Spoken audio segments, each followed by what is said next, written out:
mie jaksa tallustella. Jaksan mie, jaksat sie. Jaksan miekin vielä tallustella, vaikka miul... Tää on niin iso tää Eldankajärvi ja tää jää niin kylmä, et meil menee varmaankin vuosi ennen kuin me ollaan tuolla vastarannalla. Niin menee minun paneltaa. Ja minul kurni, kun mie en oo pitkään aikaa saanut suuhun pantavaa mahakurnia. Niin no, kurnit. Kurnit ja kurnaut. Mut onneksi minulla on nää huokikkaat. Äiti koittaa piilottaa. Tiedätkö, miksikä myö Sortavalla sanotaan näitä? Miksi? Nulleiks. Miksikä? Nullit, olet sielläkin töppöhönä, kun et siellä tuot ymmärrä. Kuulin väärin.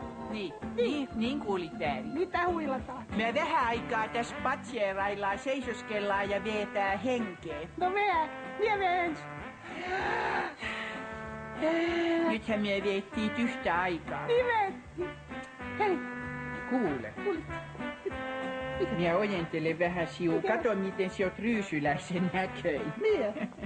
Herra isä siunaa.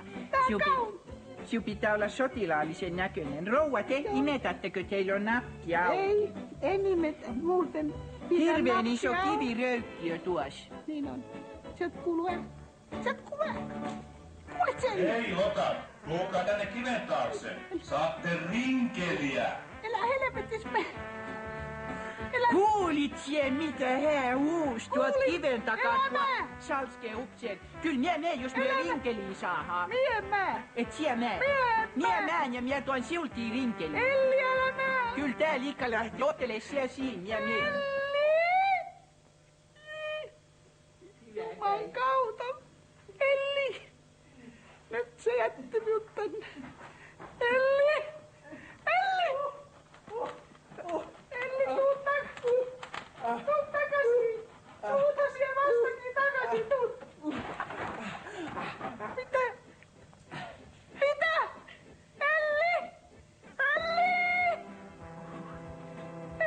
Elli! Mie peljästi.